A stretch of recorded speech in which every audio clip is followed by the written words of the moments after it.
Bom, então, novamente, né, bom dia a todos vocês. Sejam todos muito bem-vindos. É um prazer tê-los aqui conosco, né, para essa nossa masterclass sobre o mandala de Nichiren Daishonin. Então, antes de começar, né, eu gostaria de apresentar brevemente a nossa escola, né, a Nichiren Shu. Então, a Nichiren Shu é reconhecida como a escola mais tradicional de budismo Nichiren, né? Ela é enraizada nos ensinamentos do ilustre monge reformador Nichiren Daishonin, que viveu no Japão no século XIII. Então, Nichiren Shonin, ele enfatizou a importância do Sutra do Lótus como a essência do ensinamento budista, né? Acreditando que a prática sincera desse sutra poderia levar todos à iluminação e à transformação espiritual. Então, como a escola mais ligada diretamente aos princípios e práticas estabelecidas por Nichiren Daishonin, a Nichiren Shu honra e preserva, né, a sua verdadeira mensagem, né, que está no foco em recitar o Daimoku de Namu Myoho Renge Kyo, né? Então, essa é a nossa prática central, que proporciona uma conexão profunda com a essência do Sutra do Lótus. Essa prática não traz apenas paz interior, mas também nos encoraja a cultivar a compaixão e sabedoria em nossas vidas cotidianas. Além da ênfase na prática espiritual, né, a Nichiren Shu promove também uma comunidade vibrante, né, baseada no apoio mútuo e no aprendizado coletivo. Nossos encontros e estudos ajudam a fortalecer os laços entre os participantes, criando um ambiente acolhedor, onde todos são incentivados a crescer e a se desenvolver. Hoje estamos aqui não apenas para explorar os mandalas, que são parte fundamental do legado de Nichiren Shonin, mas também para nos conectarmos com a riqueza de sua filosofia e práticas, a riqueza da arte e da cultura que emerge dos nossos ensinamentos reflete a profundidade e a beleza da tradição de Nichiren. Então, eu agradeço profundamente a presença de todos vocês e eu espero que aproveitem ao máximo esse momento especial de aprendizado juntos. Então, eu gostaria de ler junto com vocês, né, a fazer uma introdução aí para o nosso palestrante de hoje, né, o Dr. Luigi Finocchiaro. Então, ele nasceu na Itália em 1964 e foi criado entre a Itália e a Alemanha. Ele foi incentivado a estudar desenho desde o ensino médio por Ugo Maturo, um dos últimos Macchioli, né, artistas inovadores que concentravam em capturar a luz natural. Após se mudar para Florença, obteve um diploma de maestro d'arte, né, mestre de artes, do Instituto d'Arte de Firenze, onde desenvolveu interesse pelo budismo. Duas questões principais norteiam seu trabalho: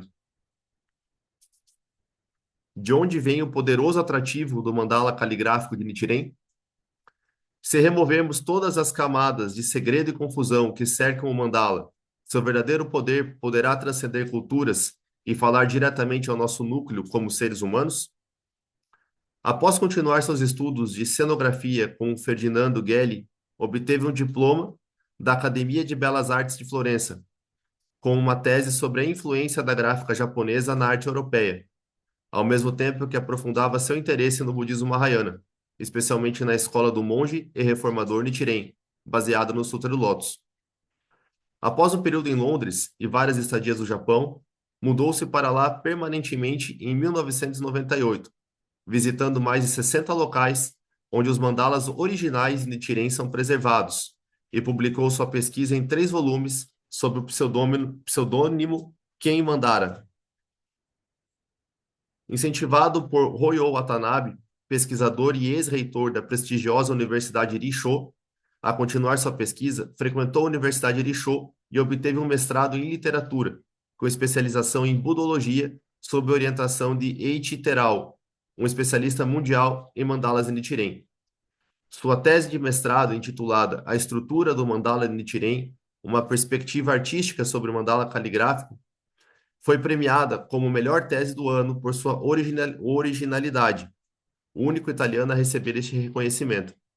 Atualmente é doutorando na mesma universidade com pesquisa sobre a iconologia do mandala caligráfico na escola Nichiren. Luigi publicou vários livros sobre o mandala na tradição Nichiren, além de oferecer aulas online em inglês e italiano e participar do podcast The Gohonzon Dialogues. Ele está organizando tours intitulado Nas Pegadas de Nichiren com a agência de viagens Stargate, revivendo a tradição do período Edo de peregrinações homenageando as obras de Nichiren, como mandalas caligráficas e esculturas dedicadas a ele. Esses tours combinam peregrinações com visitas a lugares belos, festivais, cerimônias, fontes termais e excelente comida local, como acontecia nos séculos XVIII e XIX. Luigi Finocchiaro tem como objetivo difundir conhecimento sobre Nichiren como pessoa e seu trabalho com mandalas de forma clara e acessível, mesmo para aqueles que não estão familiarizados com Nichiren ou o budismo. Junto com o famoso calígrafo Okamoto Kohei, ele também está preparando uma exposição sobre Nichiren e Kukai, o monge calígrafo e reformador do século IX, que introduziu o budismo tântrico e os mandalas pictóricos no Japão. Luigi Finocchiaro fala e escreve fluentemente italiano, alemão, inglês e japonês. Estudou sânscrito e dedicou metade de sua vida ao estudo direto dos mandalas de Nichiren. Ele é uma das poucas pessoas que tiveram o privilégio de estudar pessoalmente quase metade dos mais de 130 mandalas originais de Nichiren e é atualmente o único italiano e um dos poucos não japoneses a realizar esses estudos em nível acadêmico. Então, com isso, né, gostaria de dar aí as boas-vindas para o nosso doutor Luigi Finocchiaro.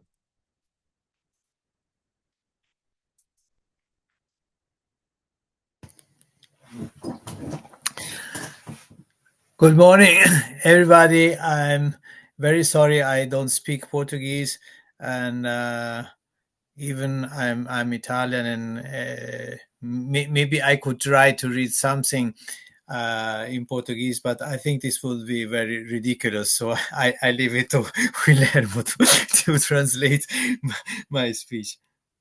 Então, ele iniciou, né, pedindo desculpas por não falar português, mesmo que ele seja italiano, né? Ele pensou em ler em português, mas ele achou que poderia ficar um pouco ridículo, daí ele falou que deixou para mim, né, para fazer a tradução. Ok. Okay, so Guillermo, can you share the PowerPoint? So then we will start the class immediately. Okay, so I have all the slides are in Portuguese, so you will have more less difficulty when listening to the English before the Portuguese translation comes in, because you can read the slide. Então, todos os slides eles estão em português, então vocês vão ter menos dificuldade, né, de ouvir, deve escutar em português e ler depois, porque vai estar, né, tudo traduzido. Okay, next slide, please.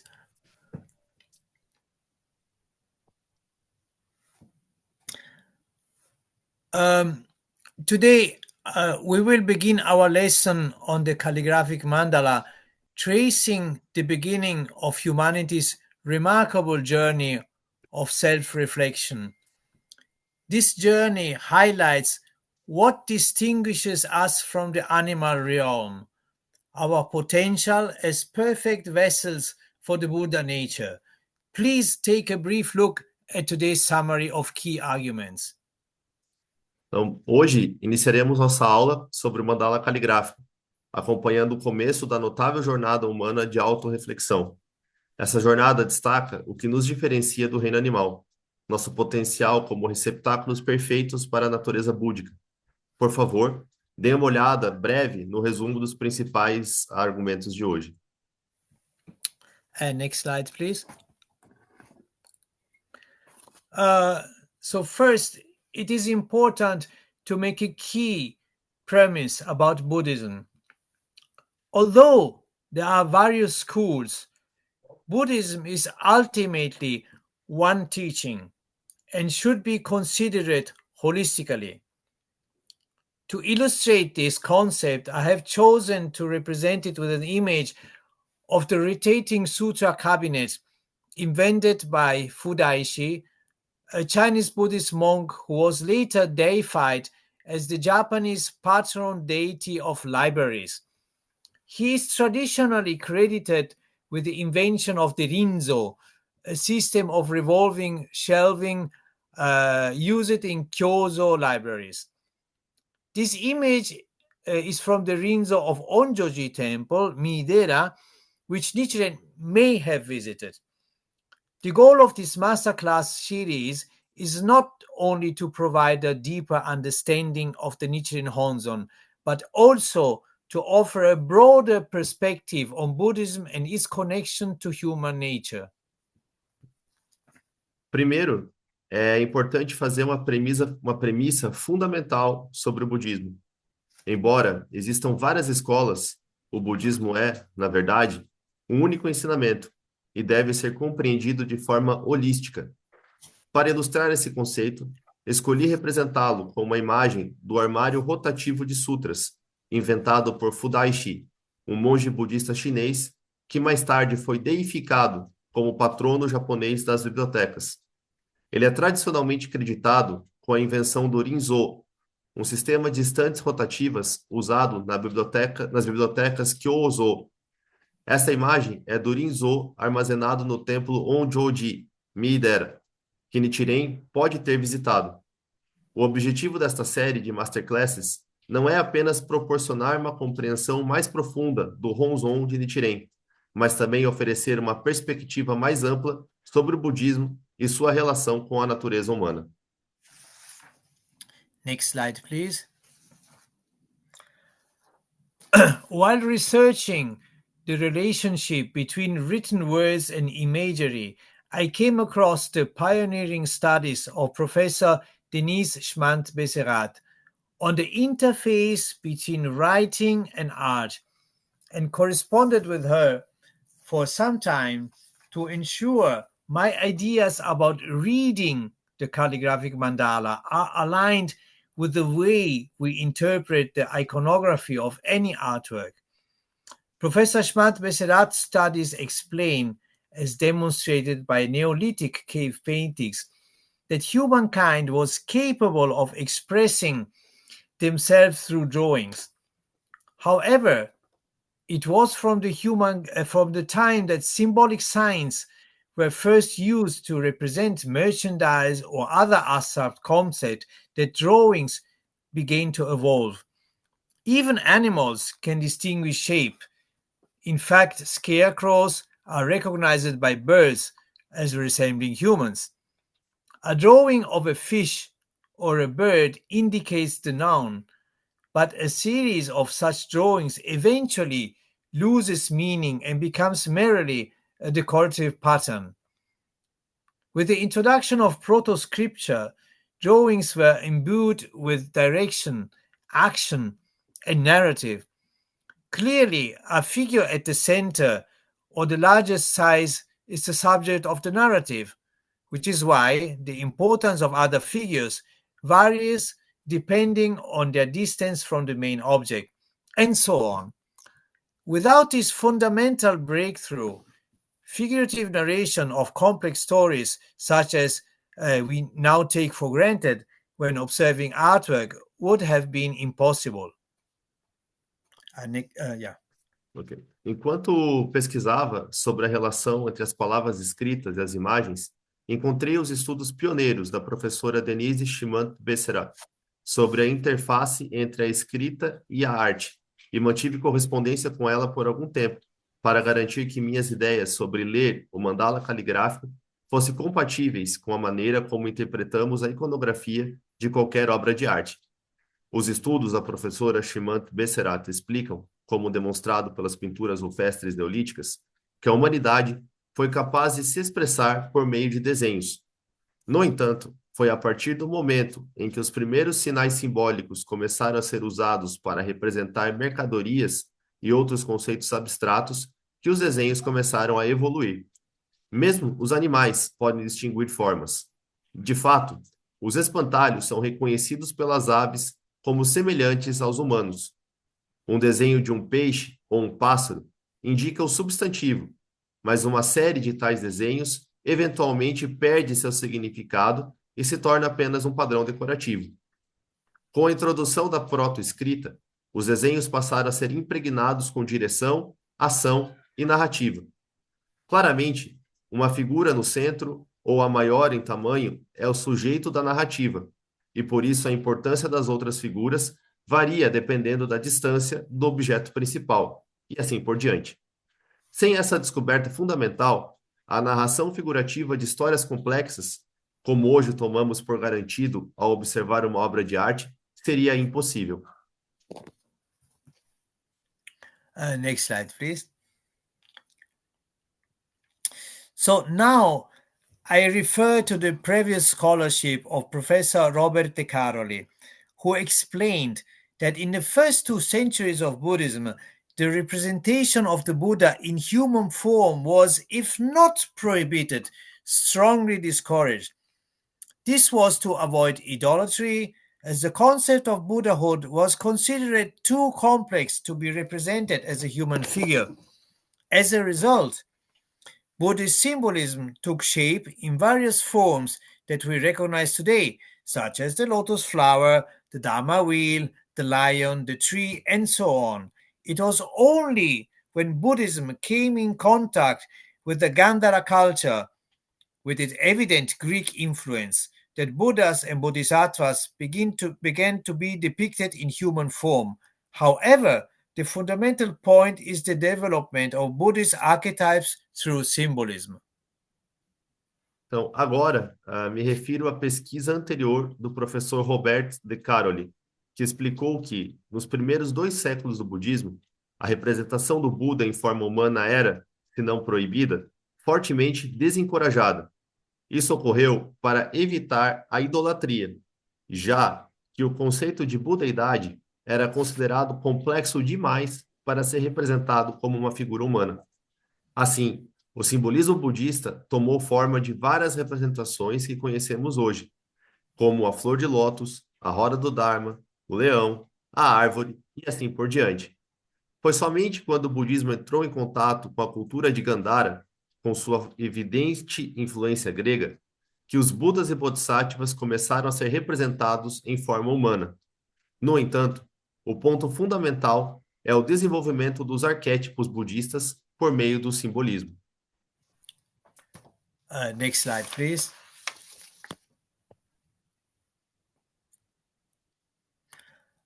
With this premise, we now leap forward a couple of millennia to the innovation brought by the monk Kukai in 9th century Japan. Although Nichiren criticized him in his writings, this criticism should not be taken literally. As Professor Lucia Dolce has excellently explained, this is a form of criticism and appropriation. Nichiren clearly drew much inspiration from Kukai's innovations, such as the use of mandalas and the use of calligraphy as a Buddhist form of art to represent the Dharma body. Even in the interstitial spaces between letters, Nichiren needed to distill Kukai's ideas and apply them to his own teachings, which were based on the Lotus Sutra. In fact, Kukai was a sort of a genius who also liberated the Buddhist priesthood from merely being bureaucratic civil servants as they were before his time. Therefore, Kukai's great contribution to Buddhism should not be overlooked. Com essa premissa, avançamos alguns milênios e chegamos às inovações trazidas pelo monge Kukai, no Japão, do século IX. Embora Nichiren o critique em seus escritos, essa crítica não deve ser tomada literalmente. Como a professora Lucia Dolci explicou brilhantemente, trata-se de uma forma de crítica e apropriação.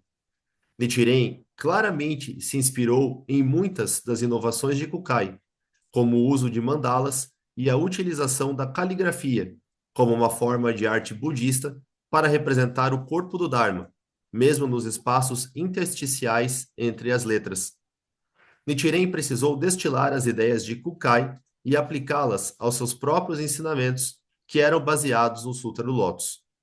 Na verdade, Kukai foi uma espécie de gênio que também libertou o sacerdócio budista de ser meramente um serviço burocrático, como era antes em seu tempo. Portanto, a grande contribuição de Kukai para o budismo não deve ser negligenciada. Here we see the two mandalas introduced by Kukai from China.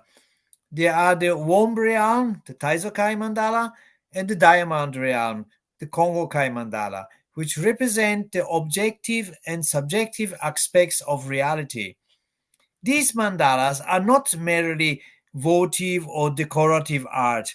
They are based on the contents of the sutra, in this case the Mahavajrayana and other esoteric sutra, and serve as a transformation panel from text to image. Without the emergence of imagery, narrative, and archetype, as explained in the previous slide, this would have been impossible. Aqui vocês veem as duas mandalas introduzidas por Kukai da China. Estas são a mandala do Reino do Ventre, Taizokai Mandala, e a mandala do Reino do Diamante, Kongokai Mandala, que representam os aspectos objetivo e subjetivo da realidade. Essas mandalas não são apenas arte votiva ou decorativa. Elas são baseadas nos conteúdos do Sutra, neste caso, o Mahavajrayana e outros sutras esotéricos, e servem como painéis de transformação do texto para a imagem. Sem o surgimento de uma imagética dinâmica, narrativa e arquétipos, como explicado nas apresentações anteriores, isso seria impossível. Next slide, please. The most attentive among you may have already recognized something familiar. The image in the upper left is the famous Doban Hokke Seisozu transformation panel, dated around 1698. It depicts the scene of the appearance of the Jeweled Stupa, the treasure tower, in the Lotus Sutra, which aligns with the concept of the Nichiren Mandala. As Nichiren himself stated in a letter to Lady Nichinyo, this mandala is in no way my invention. It is the focus of devotion that depicts Shakyamuni Buddha, the World Honored One, seated in the treasure tower. Although the original holograph of this letter is no longer extant, its contents has not been disputed by modern scholarship. Os mais atentos entre vocês talvez já tenham reconhecido algo familiar. A imagem no canto superior esquerdo é o famoso painel de transformação Doban Hokke Seisozu, datado de cerca de 698. Ele representa a cena do aparecimento da estupa de joias, a Torre do Tesouro, no Sutra do Lótus, que está alinhado ao conceito do mandala de Nichiren. Como o próprio Nichiren afirma em uma carta a Lady Nichinyo, este mandala não é de forma alguma minha invenção. É o objeto de devoção que representa Shakyamuni Buda, honorável do mundo, sentado na Torre do Tesouro. Embora o holográfico original desta carta não esteja mais disponível, seu conteúdo não foi contestado pelos pesquisadores modernos. Please take also a look at the other depictions of the same scene of the various manuals that Nichiren most likely had access to. I'd like to draw your attention to this rare, beautifully hybridized letter imagery Buddhist mandala, which is believed to have been embroidered with the hair of Hojo Masako, the wife of Minamoto no Yoritomo. Note two important aspects here. First, the anthropomorphic figures of archetypes, such as bodhisattvas and Buddhas, have been replaced with glyphs, logographs. And second, the remarkable practice of embedding biological elements, such as human hair, within the mandala Honzon. Por favor, observe também outras representações da mesma cena, em vários manuais aos quais Nichiren provavelmente teve acesso. Gostaria também de chamar sua atenção para este raro e belo mandala budista híbrido, que combina letras e imagens, e que se acredita ter sido bordado com o cabelo de Hojo Masako. esposa de Minamoto no Yoritomo. Observe aqui dois pontos importantes. O primeiro é que as figuras antropomórficas de arquétipos, como os bodhisattvas e budas, foram substituídas por glifos, logogramas. O segundo é a prática notável de incorporar elementos biológicos, como o cabelo humano, no mandala Honzon. Okay. Next slide, please. It is generally believed that the Kamakura era was a rather somber period compared to the Heian era, which lived in a sort of fantasy world coexisting with deities, Buddhas, and Bodhisattvas, much like how the Greeks imagined living alongside the gods on Olympus. Nichiren periods, however, is often seen as dominated by an obsession with hell, as it was thought that the Mappo era had begun, prompting everyone to seek salvation. This was an age of saviors, with figures like Honen, Shinran, Dogen, and Nichiren are typical examples. However, it was also a highly fertile and creative period for votive arts, reflecting a widespread desire to accumulate merit.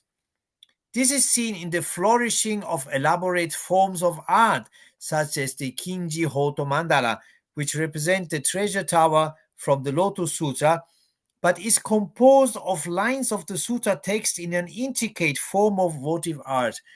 Other examples of devotion include copying the Lotus Sutra with one's own blood instead of ink, or embedding one's own hair into the mandala.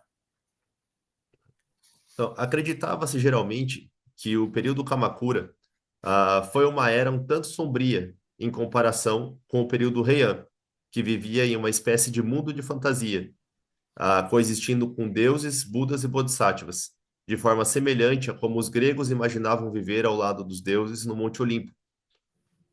No entanto, o período de Nichiren é frequentemente descrito como dominado por uma obsessão com o inferno, pois acreditava-se que a era de Mappo havia começado, levando todos a buscar a salvação. Esta foi a era dos salvadores, com figuras como Honen, Shinran, Dogen e Nichiren como exemplos típicos. Porém, foi também um tempo extremamente fértil e criativo para as artes votivas, refletindo um desejo generalizado de acumular méritos. Isso é evidente no florescimento de formas elaboradas de arte, como o mandala Kinji Hoto, que representa a Torre do Tesouro descrita no Sutra do Lótus, mas é composto por linhas de texto do Sutra em uma forma complexa de arte votiva. Outros exemplos de devoção incluem copiar o Sutra do Lótus com o próprio sangue, em vez de tinta, ou incorporar os próprios cabelos no mandala. Next slide, please. As mentioned, the so-called Mappo thought was indeed focused on the fear of falling into the hell of incessant suffering, an issue Nichiren frequently addresses in his writings.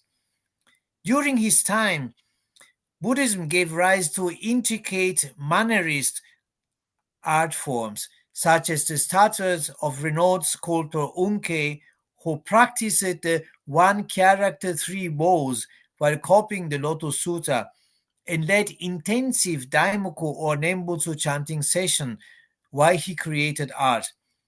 We also see the emergence of votive scrolls with single invocation, myoes dedicated to the Buddha and the three treasures on the right, and Shinrans on the center left, invoking Amida Buddha with Pure Land Sutra passages. This fertile environment during Nichiren time allowed the calligraphic mandala to develop and flourish. Como mencionado, o chamado pensamento de Mappo estava de fato centrado no medo de cair no inferno do incessante sofrimento, um tema frequentemente abordado por Nichiren em seus escritos. Nesse período, o budismo deu origem a formas de artes intrincadas e maneiristas, como as estátuas do renomado escultor Unkei, que praticavam caractere e três reverências ao copiar o Sutra do Lótus. Ele liderava sessões intensivas de Daimoku ou Nembutsu enquanto criava arte. Surge também o fenômeno dos pergaminhos votivos com invocações individuais. O de Myoe, dedicado ao Buda e aos Três Tesouros, que está à direita, e o de Shinran, no centro à esquerda, invocando o Buda Amida com trechos do Sutra da Terra Pura. Este ambiente fértil da época de Nichiren permitiu o surgimento e florescimento do mandala caligráfico. Next slide, please.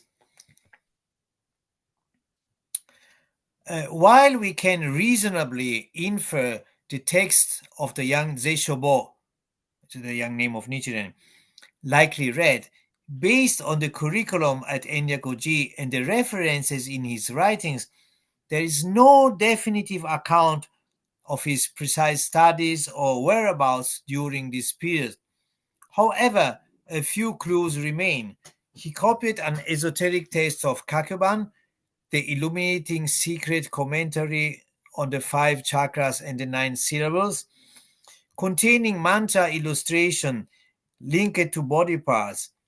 A drawing by Enchin stored at Honjoji also matches Nichiren's 1254 Fudo drawing, suggesting he encountered esoteric imagery, with Lucia Dolce speculating he may have undergone esoteric initiation. Embora possamos inferir com certa segurança quais textos o jovem Zeshobo, né, que era o nome de Nichiren, provavelmente leu com base no currículo de Enryakuji e nas referências em seus escritos, não há registro definitivo de seus estudos ou localização exata durante esse período. No entanto, há algumas pistas.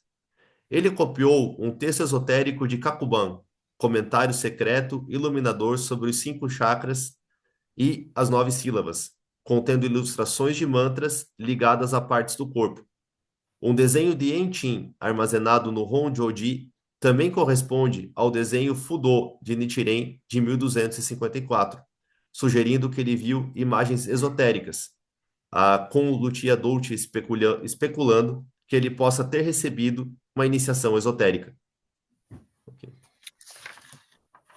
Next slide, please. Returning to the theme of the Savior, I offer a fresh perspective on Nichiren and Honen. Both studied at Enyakuji, sharing the same theological foundation. Although nearly a century apart, Honen's influence on Kamakura Buddhism was critical. Without Honen, Nichiren's path may have been different. Honen argued that due to all the defilements of the Mappo era, humanity couldn't practice the Lotus Sutra. Instead, he urged reliance to Amida Buddha to guide practitioners to the Pure Land where they could practice without impurity. This savior approach inspired Nichiren's exclusive Daimoku practice, echoing the role of Bodhisattva Jogyo, who leads the Bodhisattvas emerging from the earth in the Lotus Sutra. Retornando ao tema do Salvador, apresento uma nova perspectiva sobre Nichiren e Honen. Ambos estudaram no Enryakuji, compartilhando a mesma base teológica.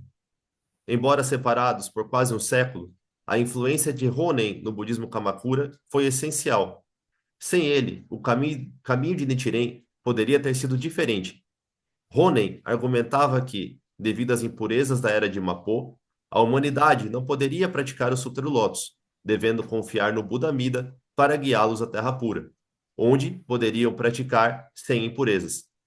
Essa abordagem de Salvador inspirou a prática exclusiva do Daimoku de Nichiren, ecoando o papel do Bodhisattva Jogyo, que lidera os Bodhisattvas que emergem da Terra no Sutra do Lótus. Next slide, please. Now, let's examine this artwork, likely created slightly after Nichiren's time, but still highly relevant. Lucia Dolce's research on the Sanson Gogyo triadic cult highlights a central deity with 2 figures, often one Buddha flanked by bodhisattvas. Here, however, the triad is unique, featuring a 5-chakra tower, symbolizing the 5 universal elements of life, flanked by Fudo and Aizen. Fudo, typically white or silver, and Aizen, red or gold, embody masculine and feminine archetypes representing the white drop, semen, and red drop, ovum. Together, they symbolize the genesis of life, formed by the 5 universal elements. Agora, vamos examinar esta obra de arte, provavelmente criada um pouco depois do tempo de Nichiren, mas ainda muito relevante. A pesquisa de Lucia Dolci sobre o culto triádico Sanson Gogyo destaca uma divindade central com duas figuras, geralmente um Buda ladeado por bodhisattvas. Aqui, no entanto, a tríade é única, com uma torre de 5 chakras simbolizando os 5 elementos universais da vida, ladeada por Fudo e Aizen. Fudo tipicamente branco ou prateado e Aizen vermelho ou dourado. Representam arquétipos masculinos e femininos, simbolizando a gota branca, que é o sêmen, e a gota vermelha, o óvulo. Juntos, eles simbolizam a gênese da vida, formada pelos 5 elementos universais. Next slide, please. Please take a moment to appreciate this unique original mandala inscribed by Nichiren during his captivity at Honma Rokuro Saemon residence following the Tatsunokuchi incident. While the exact events of that night remains unclear, it deeply impacted Nichiren, prompting him to create this first intimate mandala. At its center, you see the Daimoku inscription, notably flanked not by Shakyamuni and Tao, but by Fudo and Aizen, reflect on the previous artwork we discussed.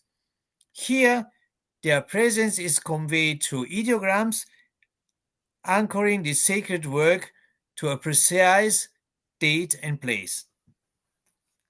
Por favor, reserve um momento para apreciar este mandala único e original escrito por Nichiren durante sua prisão na residência de Honma Rokuro Saemon, após o incidente de Tatsunokuchi.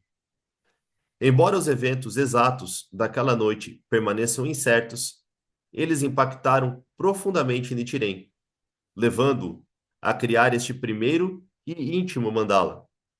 No centro, você verá a inscrição do Daimoku, flanqueada não por Shakyamuni e Taho, mas por Fudo e Aizen. Reflita sobre a obra de arte anterior que discutimos. Aqui, sua presença é transmitida através de ideogramas, ancorando esta obra sagrada a uma data e lugar precisos. Next slide, please.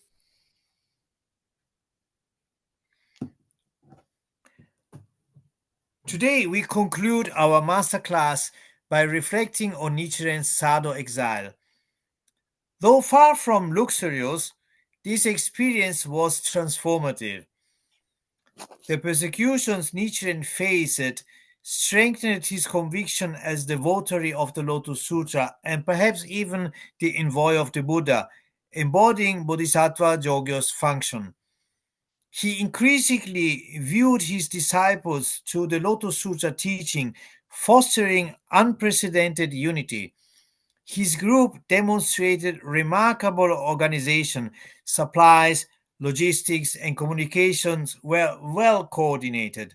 Nichiren had support, study material, and composed the opening of the eyes and the two objects of devotion, so the Kaimoku Sho and Kanjin Honzo Sho, adding Shakyamuni and Tao around the Daimoku.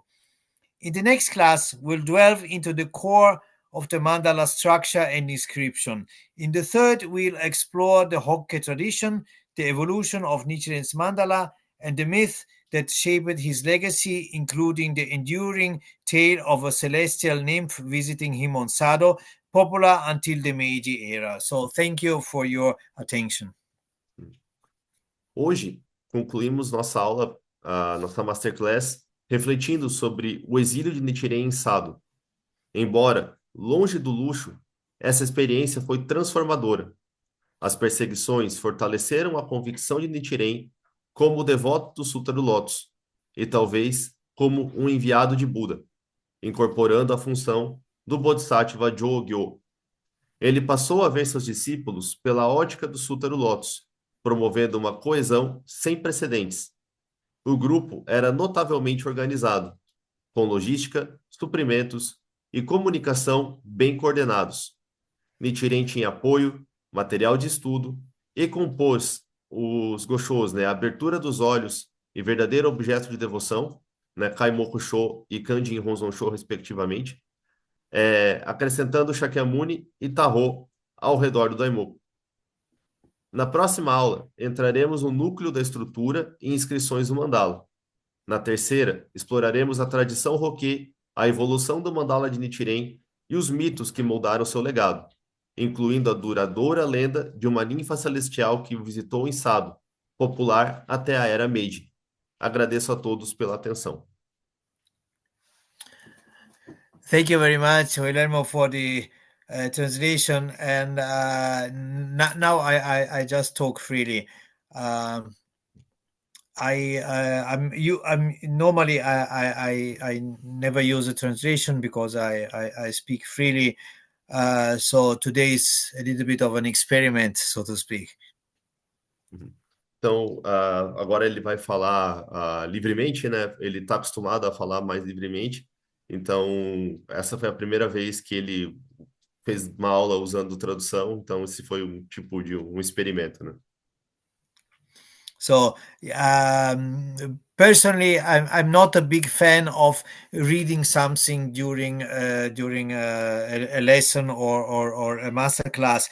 But today, I think it was necessary because it is easy to lose the track of time, and the time becomes double because there is a consecutive translation and not a simultaneous translation. Então, pessoalmente, ele não é um grande fã de ler as coisas durante as aulas ou masterclass, mas hoje ele achou que era necessário, porque assim fica mais fácil de a gente não se perder no tempo, né? E até porque o tempo ele é dobrado, porque a tradução ela é consecutiva e não simultânea, né? Today we have just I prepared this 3-lesson format because explaining the Nichiren mandala, okay, number one is such and such size and it has such and such inscription. I write books for this, so you're very much encouraged to to read those books. But today I wanted to give in these three classes. I want to give a different perspective, something which is outside not outside even the religious discourse, but what is the Nichiren mandala from a broader perspective. Então, hoje nós tivemos uma preparação, né? Dessas 3 aulas, hoje foi uma preparação, porque ele quer explicar o mandala de Nichiren, mas só que ele não quer explicar, né? Esse é o mandala número 1, tem essa e essa inscrição, né? Porque para isso você pode ler os livros que ele escreveu. Então, nessas 3 aulas, ele quer dar uma perspectiva diferente, né? Fora da perspectiva religiosa, né? Mas ele quer explicar, assim, da onde surgiu, né? O mandala de Nichiren. I think that most of the people here today practice Nichiren Buddhism and would like very much to to share the joy of practicing Nichiren Buddhism with their friends, with the people they know. But people have many different ways of seeing things, and this is also a different way to explain the Nichiren Buddhism from a different perspective. So see those classes as a tool for yourself, for your own understanding of Nichiren, and also for a way to explain it to others. Então, eu acho que muitos de vocês aqui hoje praticam budismo Nichiren, né? E gostariam muito de dividir a alegria de praticar com os amigos e pessoas que vocês conhecem. mas só que as pessoas têm muitas formas diferentes de ver as coisas. E essa, então, é uma forma diferente de explicar o budismo Nichiren. Então, vocês podem usar essas aulas como uma ferramenta, né? Uma maneira para poder também propagar isso para as outras pessoas. And then, yes, maybe some of you, I hope, have some questions. So I may take some of your questions if you have any. Então, talvez alguns de vocês tenham algumas dúvidas, eu posso responder algumas dessas perguntas, né, se vocês as tiverem. Então, pessoal, se vocês quiserem usar preferencialmente o chat, né, eu agradeço aí para facilitar a minha vida aqui na tradução, né? Então, vocês podem ficar à vontade.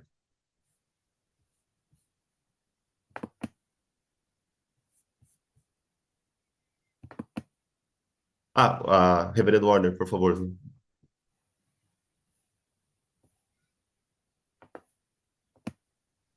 Bom dia.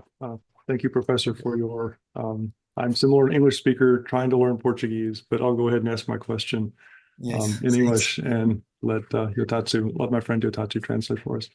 I'm curious to get more detail about what you meant. I believe it's something to the effect that we should not take Nichiren seriously in his criticisms of Honen. yeah. I wanted to understand if you could give us more detail about that, because in my study of Nichiren's writings, I try to take him very seriously. So not to take seriously is probably not the correct translation. What I mean, not literally. One thing is, Nichiren needed to criticize Kukai or Honen or other Buddhist master to establish his own teaching. Otherwise, Nichiren Buddhism would have been just another branch of Tendai Buddhism. So his criticism towards Honen and Kukai and others, as we know from his writings, are one thing. The other thing is objectively, if there were not the innovations of Honen were critical, because at Honen's before Nichiren time, people would just practice do anything because it's Buddhism. It's meritorious. So whatever I do, I chant this sutra, I chant this mantra, or I offer a candle or whatever. But Honen concentrated everything in a single practice. This was innovation. Without this innovation, Nichiren could not have introduced the innovation of chanting Nam-myoho Renge Kyo. This is my point. And the second point is that, this idea of the savior, because Honen has introduced this idea of the savior. So I am Honen. I'm saving the humanity by guiding them towards Amida Buddha. And Nichiren took, or anyway found already a fertile ground to present himself as Bodhisattva Jogyo. So this is the point. So my point is that not to take his it doesn't mean not to take Nichiren's criticism seriously. What I mean is to take it into perspective.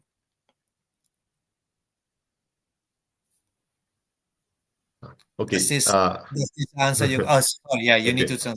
Então, o Reverendo Warner perguntou, né, que ele queria saber mais, né, porque durante a aula, né, foi falado que não é para levar as críticas tão a sério, né, e principalmente essa relação de Nichiren com Honen, né, porque dos escritos de Nichiren e Shonin, a coisa não é bem assim, né, tem bastante crítica e tal. Então, a resposta, né, foi o seguinte. Então, o que ele está querendo dizer que não levar a sério, não quer, não tá, talvez essa não seja uma boa tradução, né?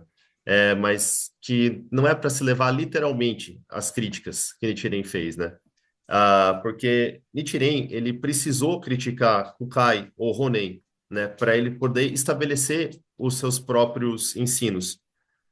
Porque senão o budismo Nichiren, né, seria somente um outro ramo do budismo Tendai, né? Seria só uma linha de budismo Tendai, se ele não tivesse feito essas críticas, né, estabelecido essas diferenças. A crítica que ele faz nos seus escritos é uma coisa. Só que outra coisa é que, objetivamente, Ronen trouxe muitas inovações, né? Então, antes, as pessoas, elas praticavam qualquer coisa, né? Recitavam sutra, acendiam uma vela, ofereciam um incenso, mas só que depois de Ronen, né? Ele concentrou tudo, né? Em uma prática, né? Então, isso foi inovador, né? Então, sem essa inovação, Nichiren ele não teria feito a inovação também de recitar o Daimoku, né? Então, esse é um ponto. O segundo ponto é a ideia de Salvador, né? Porque Ronen, ele inseriu a ideia de que ele seria um salvador, né? Que ajudaria as pessoas, guiaria elas até o Buda Amida, né? Aliviaria o sofrimento delas. Então, Nichiren encontrou aí também um solo fértil, né? Para se apresentar como o Bodhisattva Jogyo, né? Então, o ponto dele não é que não é para levar as críticas a sério, mas somente para colocar isso em perspectiva. Ok. So does this answer your question? It starts to. I'm afraid that if you and I could have a very long conversation here, and I will leave things open for other people to ask questions. But thank you very much for your work. Yeah, we can contact, you can contact me anytime.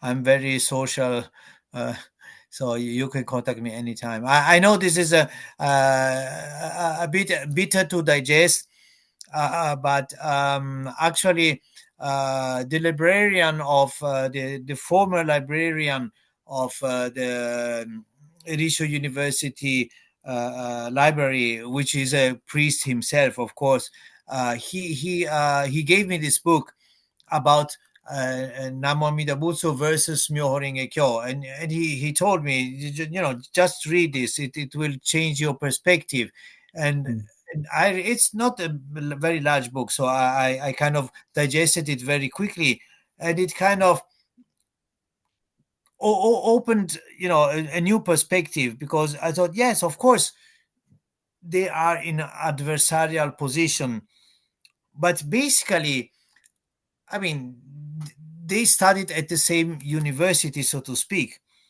They had just a different approach, but Honen opened it. He was a great meditator, and he opened this past for Nichiren. And I remember after I read this book, I had a dinner with Jacqueline Stone, who was in Japan at the time, and I told her that I was reading this book, and she was also so very interested about this, and told me, yeah, give me the title, I'm going to read it, etc. She was also very interested in this type of approach. So I think it's useful for all of us to to have broader perspectives. That's basically what I want to say. Então, ele falou, né, que primeiro o reverendo Warner falou assim, que gostaria de conversar mais, mas ele tem medo que acabe virando um diálogo entre os dois, então, né, ele vai passar para outras pessoas fazerem perguntas. E aí o Luigi Sensei falou que ele é muito sociável, né, que pode entrar em contato com ele a qualquer momento. E ele falou que essa questão desse relacionamento, né, entre Ronen e Nichiren pode ser um pouco difícil de engolir, né? Mas só que, por exemplo, o antigo bibliotecário da Universidade de Erisho, que também é um monge, né? Claro, ele deu um livro, né, para o Luigi Sensei sobre a Namo Amida Butsu versus Namo Myoho Renge Kyo, né? E disse que ele deveria ler isso porque esse livro iria mudar a perspectiva dele, né? Então, foi um livro que ele conseguiu ler muito rápido, porque era um livro curto, mas que abriu uma nova perspectiva, né? Abriu a cabeça dele. Então, não é somente uma relação de oposição entre os dois, né? Ronen e Nichiren, eles estudaram no mesmo lugar, eles tiveram o mesmo background, mas eles tiveram somente perspectivas diferentes, né? Ronen, ele mesmo era um grande meditador, né? Então, ele leu, né, um livro, ele, no caso, o Luigi Sensei leu, né, um livro de Jack Stone, né, que também é muito interessada, né, nesse tipo de aproximação e ela acredita que essa é uma abordagem interessante, né, porque pode dar para a gente uma perspectiva mais ampla das coisas.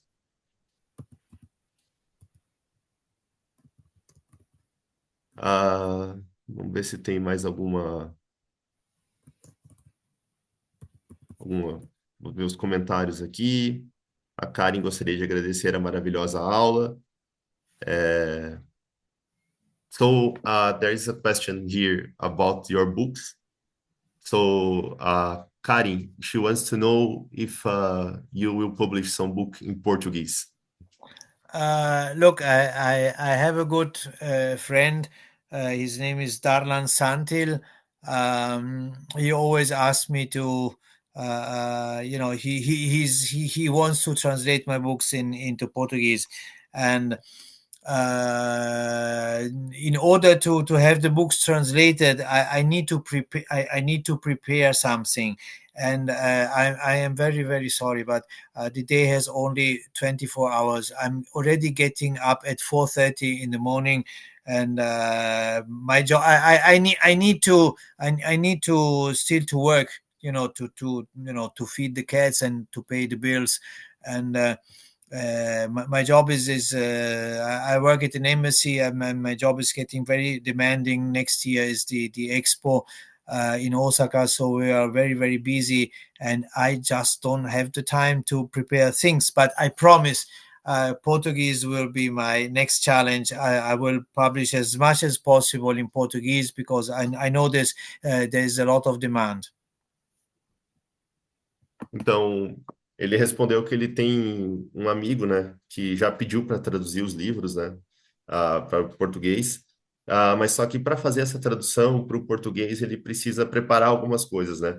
E ele falou que o dia tem só 24 horas e mesmo que ele acorde às 4 horas da manhã, ele tem muita coisa para fazer, né? Porque ele também precisa trabalhar para dar comida para os gatos, pagar as contas e também ele trabalha na embaixada, então ele tem estado muito ocupado, né, por causa de uma exposição que vai ter em Osaka, mas ele promete, né, que as publicações em português serão o próximo desafio dele, porque ele entende que realmente tem muita demanda, né?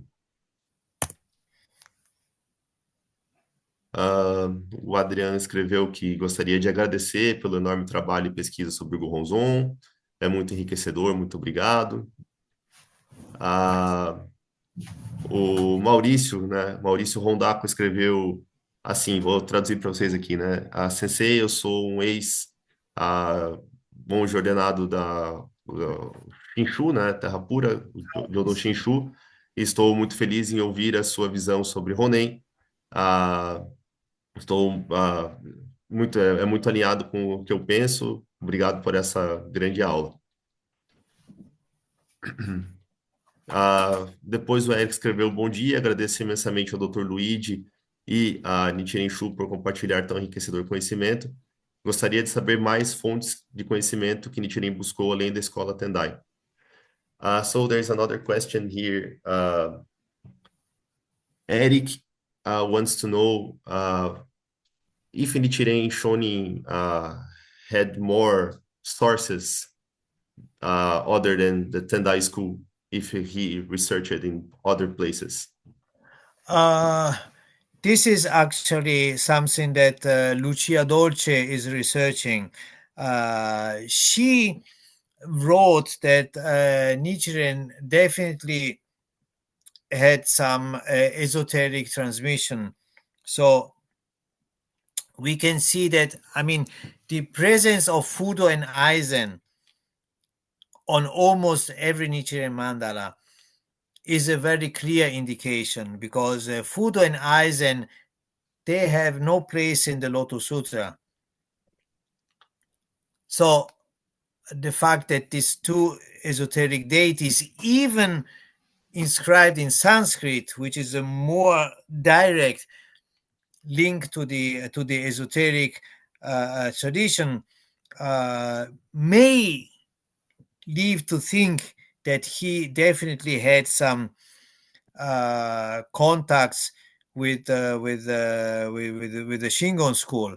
Of course, I mean, as you know, at Enryakuji, I mean, Enshin and Ennin, they came from Enryakuji. So they are actually Koya-san and Hiei-san, they are somehow deeply connected. And to reply to another question, this is the book about I was mentioning before, Namo Amida Butsu to Namo Myoho Renge Kyo. The book is from Hiraoka Satoshi. So you see, this is not a very. I mean, if you can read Japanese, it's just 150 pages or something like that. Ok, então, sobre a resposta, né, para o Eric, ele falou que essas outras fontes de conhecimento é algo que a Lucia Dolce vem pesquisando, né? Ela escreveu que definitivamente Nichiren Shonin recebeu transmissões esotéricas, né? Então, por quê? Porque a presença de Fudô e Aizen-myo em quase todas as mandalas que Nichiren Shonin escreveu são indicações claras. Porque, em primeiro lugar, né, o Aizen e Fudô-myo não aparecem no Sutra do Lótus, né? E o fato é que são duas deidades esotéricas e mais ainda, o nome deles está escrito em sânscrito, né? Então, isso mostra ainda mais forte uma ligação com a tradição esotérica, né? Então, isso leva a pensar que Nichiren Shonin tinha contatos também com a escola Shingon, né? Até porque os Rieizan, né, e Koyasan, que é a sede do budismo Shingon, naquela época tinham relações bem profundas, né? E aí depois ele mostrou o livro que ele mencionou antes, né? Acho que é Namo Amida Butsu to Namo Myoho Renge Kyo, né? Então ele falou que quem puder ler em japonês, né, é um livro bom, curtinho e que esclarece aquela questão que ele falou antes a respeito da conexão de Honen e Nichiren Shonin.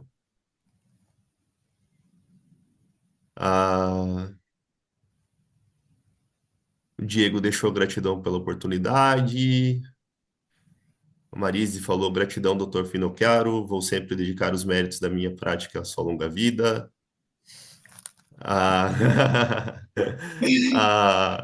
O Adrian escreveu: could we consider Nichiren Shonin Buddhism as esoteric Buddhism?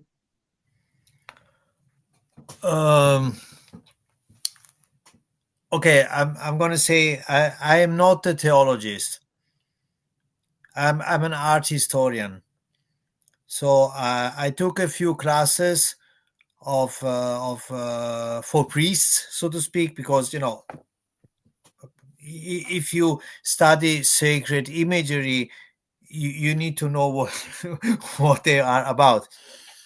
And I remember I did a very, very challenging class with Professor Zensho Kitagawa. This is a wonderful person, but that was like the Nichiren Buddhism version of Full Metal Jacket, so to speak. In the sense of a really, really hard, intensive training for like a Marine or something like that.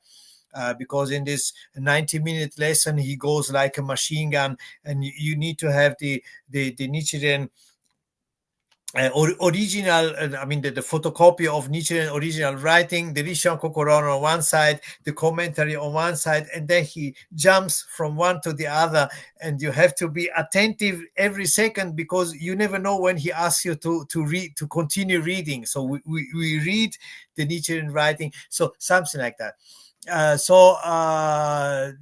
Sorry, just this joke to say I'm not a theologian. Lucia Dolce, I repeat, she is one of the first who, with Asai Endo, of course, to to touch on the subject of Nichiren esoteric roots.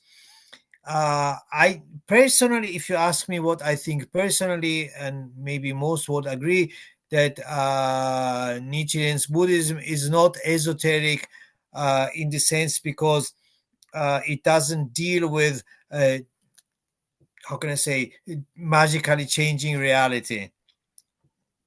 Rather than Nichiren Buddhism is about changing yourself, and the change in yourself mirrors the change in outside. So this is my perspective. But definitely, the use of mandalas is definitely esoteric. The use of mantras is also esoteric. But then we go into a very broad discussion and say what is esoteric. So I would like to disentangle Nichiren from all this, how can I say, sectarian narrative, and personally seeing as it is. So you can believe whatever you want to believe. Ah, então, ele falou que a pergunta era, né, se o budismo Nichiren era uma forma de budismo esotérico, então, né? Aí ele falou que eu não sou um teólogo, eu sou um historiador de arte, né? Então, mas só que eu recebi algumas aulas, né, de monges, porque para você estudar imagens sagradas, você precisa entender, né, o que elas são. Então, ele teve algumas aulas, né, ele lembra que teve aulas muito difíceis, né, com o professor Kitagawa Zensho, né, que é uma pessoa maravilhosa, mas só que ele ensina uma versão de budismo Nichiren muito difícil, né, que é um tipo de treinamento do exército, né, porque ele fala como uma metralhadora, então ele usa várias coisas ao mesmo tempo, né, Orishan Kokuron, Gosho Nichiren Shonin, né, então ele muda o tempo inteiro, assim, de uma coisa para outra, e você precisa estar atento o tempo todo, né? Então, ele falou que isso é uma piada, né? Ele está só contextualizando, mas ele queria dizer que ele não é um teólogo, né? Mas a Lucia Dolci, né, foi uma das primeiras a tocar nessa questão, né, das raízes esotéricas do budismo Nichiren. A maioria, né, das pessoas vai concordar, né, que o budismo Nichiren ele não é esotérico, né, porque ele não lida com a mudança mágica da realidade, né, como o budismo esotérico lida, porque o budismo Nichiren fala mais sobre você mudar a si mesmo e mudar o mundo exterior. Mas só que definitivamente, né, o uso de mandalas e mantras são esotéricos. Só que aí a gente vai ter que entrar numa discussão maior, né, sobre o que é o budismo esotérico. E o que ele gostaria de fazer, na verdade, é desenrolar a Nichiren dessa narrativa sectária, né?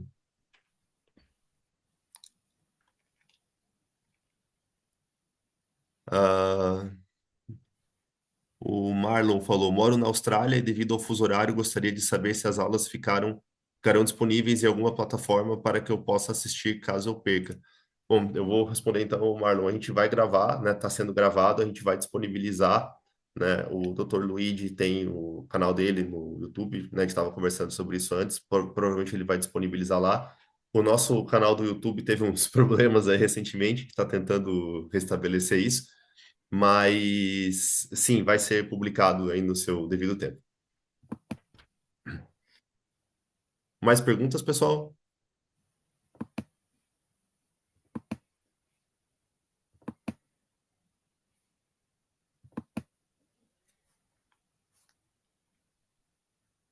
Mais alguém gostaria de falar alguma coisa?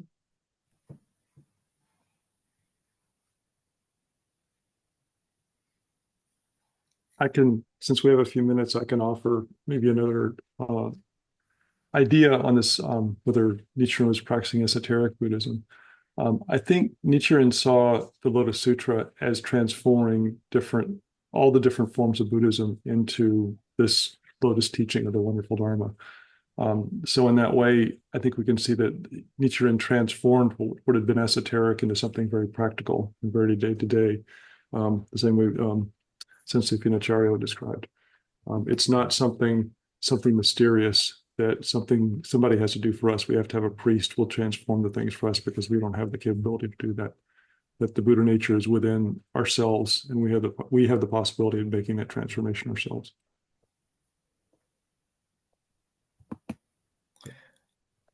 I also have a YouTube channel where I have a few videos in English, so I am trying to share the link here in the chat, and you can, I have done this three master classes format with Nichiren Shu Bay Area, Michael McCormick and Mark Herrick.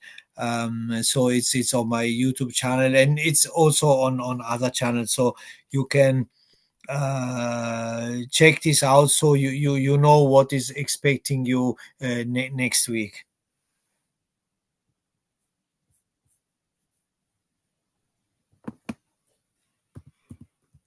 And also I'll give you my my website in the chat.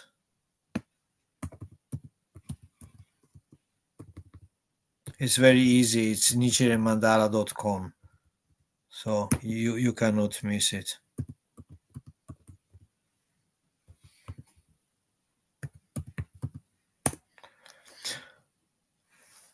So, well, this said, if there is no other questions, I would say that I will go to bed, because it's already a little bit late for me. And we'll see each other. I hope we see each other next week. Next week we are going to go into the core of the Nichiren Mandala, and basically my research. This was a question that puzzled me since I was 16 years old. Now I'm 60, so it has been quite some time. I was trying to understand what is so attractive on the Nichiren Mandala. It cannot be only the I'm going to say the theological aspect, what is inscribed, and the four heavenly kings and the bodhisattvas. There must be something else. I must grasp it, and I'm really, really grateful to Watanabe Hoyo Sensei and to Terao H Sensei and all the teachers and the professors at Richo University who helped me to find an answer. For me, I could answer this question. Bom, então, primeiro, né, o Reverendo Warner falou, né, que, na opinião dele, o Sutra do Lótus transforma, né, todos os outros budismos em ensinamentos do Sutra do Lótus. Então, o Nichiren Shonin transformou, né, o budismo esotérico em algo prático, né, algo que você não precisa ser monge ou algo assim, né? Então, você pode transformar a si mesmo, né? E depois, né, o Dr. Luigi falou que ele tem um canal no YouTube, ele compartilhou aqui no chat. Eu vou compartilhar lá no nosso grupo também, né? E ele disse que nesse canal, né, tem a masterclass que ele já fez em inglês, né? Então, se vocês quiserem dar uma checada lá e assistir, vocês já vão saber o que os espera aí nas próximas semanas. Ele também enviou no chat o site dele, né, nichirenmandala.com, e assim, na próxima semana ele falou que já tá tarde, né? Já tá na hora dele ir dormir, porque lá ele tá no Japão, né? Então o horário é ao contrário. Depois eu vou mandar certinho ali no nosso grupo o link, tá, Fernando? Do site, do canal do YouTube, não se preocupe. Na próxima semana, então ele falou, nós vamos ao coração, né, do Mandala Nichiren, e basicamente o assunto, né, da pesquisa dele. Então, ele está há muito tempo tentando entender, né, o que é tão atrativo no Mandala de Nichiren. Não somente o aspecto religioso, né, mas também algo assim mais, digamos, palpável, né? O que tem de especial, né? Então, para responder a essa questão, né, que ele já vem há muitos anos, né, se perguntando e estudando, né, vários professores da Universidade Irisho ajudaram ele, né? Então, ele vai compartilhar com a gente isso na semana que vem. Tá bom? Então, eu acho que é isso. There's a last question, and then we close. But Ok. sorry, because I couldn't understand the Portuguese. E a última Ok. pergunta. Tá. O primeiro e último mandala inscritos estão atualmente em qual escola? e em qual lugar do Japão? E o material no qual foi escrito precisa estar sob algum cuidado especial para não perecer? So the first mandala of Nichiren Shonin and the last one, uh, where they are, in which place and which school, and the material, the paper in which it was inscribed, it needs some special, how can I say, special care or something like that. Okay, this is a smart one because this is actually all written in my books. So I would answer, why don't you buy the books? But anyway, I'm going to answer this one because uh, in my books it explains about all the Nichiren mandala. So I'm gonna answer this one to foster your curiosity. The first mandala inscribed by Nichiren is the one that you have seen in the slide. It's made of two uh, high grade paper pasted together, and it's actually now preserved at Ryuhonji Temple in Kyoto, and it belongs to Nichiren Shu. And the last one is made of two sheets also, but it's bigger, and it's actually now in Mobara. Next to Sogenji. Sogenji is a temple of Nichiren Shu. It's the temple of Nikko Shonin, Mimbo Ajari Nikko Shonin, one of the 6 elder priests. And next to it, very very near, I think you can walk to it. There is a temple. Sorry, I need to consult my books.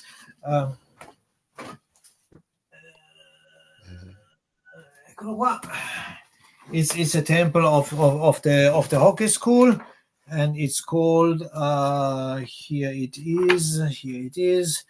It's called, it's this one. So this is the last.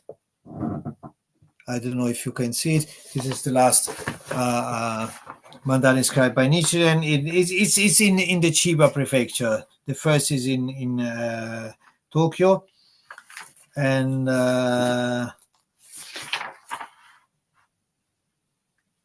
it's Jusenji Temple.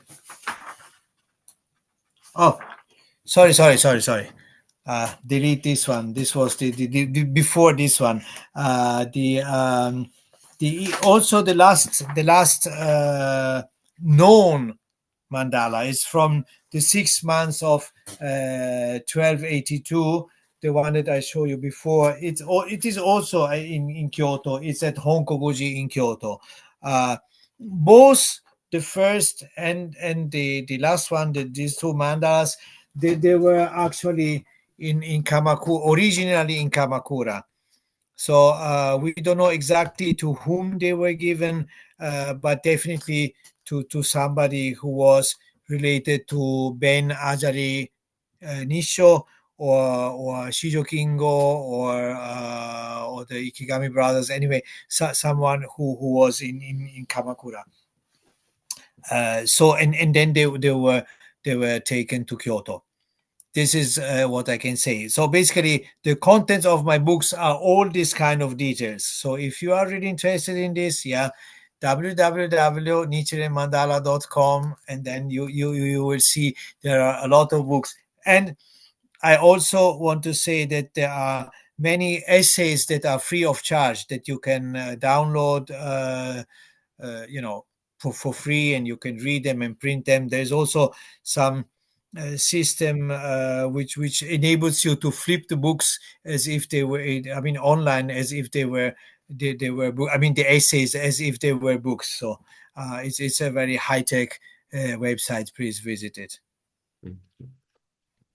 Então, a questão, né, ele falou que essa seria a última questão, então, ele falou assim que, sobre o primeiro e o último mandala, né, ele falou assim que tudo está escrito no livro dele, né, então ele poderia responder somente, então veja, né, lê no meu livro, mas só que ele respondeu, né, para aguçar a curiosidade, né, e então, assim, o primeiro mandala, né, que foi feito com dois pedaços de papel, né, que ele mostrou antes, tá no templo Ryuhonji da Nichiren Shu. A Ryuhonji é Tóquio, right? No, sorry, it's in Kyoto, Kyoto. Kyoto, Ryuhonji em Kyoto. E o último mandala conhecido de Nichiren Shonin, também feito de dois pedaços de papel, mas só que maior. Ele está tá no Honkoku-ji, né? Também em Kyoto, né? Originalmente, os dois eles estavam em Kamakura. Não se sabe para quem eles foram dados, né? Mas definitivamente eles foram dados para alguém com algum tipo de conexão com a Nissho Shonin Shijokingo ou com os irmãos Ikegami. E depois, de alguma maneira, foram levados, né, para Kyoto. Então, ele falou que vocês podem entrar lá no site dele, né, www.nichirenmandala.com. Lá tem os livros, né, que vocês podem comprar e também tem muitos artigos gratuitos, né, que vocês podem baixar, imprimir, né, compartilhar, que também tem várias explicações sobre isso lá gratuitamente. Então, Okuda Sensei, você está por aí? Gostaria de falar alguma coisa? はい。Primero、ルイジ先生、ありが Ah, とうご domo, ざいました。arimasu. 北川先生に立正大学でも、堀之内妙法寺でも授業を受けてたのでよくわかります。今、先生がおっしゃった最初のマンダラっていうのは10回マンダラのことですか、それとも一辺次第もマンダラと数えてますか？両とも数えてますよ。はい。つまり、マダラ修正の中で、一辺集大というか、第一、スライドに、見せたのマダラが、一辺集大に近いんですけども、おそらく、フードとアイゼンも記号されておりますけれども、一辺集大と言わないね。と思いますね。ごめんなさい、ありがとうございます。すみません。ルイス先生、本当にありがとうございました。また、次回も楽しみにしてますので、よろしくお願いいたします。ありがとうございます。ありがとうございます。はい Boa noite, pessoal. Muito obrigado pela sua presença. Então, desta aula, é seriado, né? E dividido 3 vezes. Aí, acredito que muitas pessoas vêm da outra escola, ou algumas pessoas não conhecem, não conhecem muito sobre a Nichiren Shonin, né? Então, é, por favor, participe 3 vezes, todas as vezes, para mais conhecer mais nosso objeto de devoção e, e já é membro, né? Participe também 3 vezes para aprofundar mais conhecimento, né? Então, bom, gostaria de agradecer a todos vocês e pelas suas presenças. Muito obrigado. Ok. Então, gostaria de agradecer também, né, o Luigi Sensei pela aula de hoje. Gostaria também de dizer para que todos participem, né, nas próximas 2 semanas, né, com certeza vai ser muito legal. Como o Okuda Sensei acabou de falar, né, a gente vai aprofundar mais nosso conhecimento, a gente vai entender melhor a respeito do Ronzon, né, então, por favor, né, se organizem e participem, tá? Então, muito obrigado. E Luigi Sensei, gostaria de falar mais alguma coisa?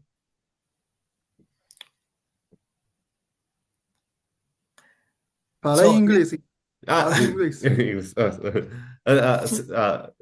Luigi Sensei, to finish, do you want to say something? Thank you everyone for your great interest. If even one person could benefit from my studies, these studies are all my life. I dedicated my life to those studies, and so if even one of you can benefit in some way from it, it will be already success. Então, para finalizar, ele falou que ele espera que que ele tem dedicado a vida toda dele a esses estudos e que se puder beneficiar, né, somente uma pessoa, né, tudo isso que ele está falando, então ele já vai entender que ele obteve sucesso, né?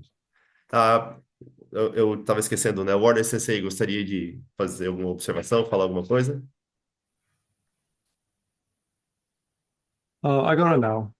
Obrigado, novamente.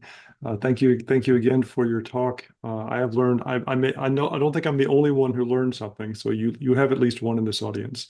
Okay. Okay. So, have a nice day, everyone, or good night, or wherever you are on the planet, and see you next week. Bye bye. Bye. Thank you very much. Bye. Bye.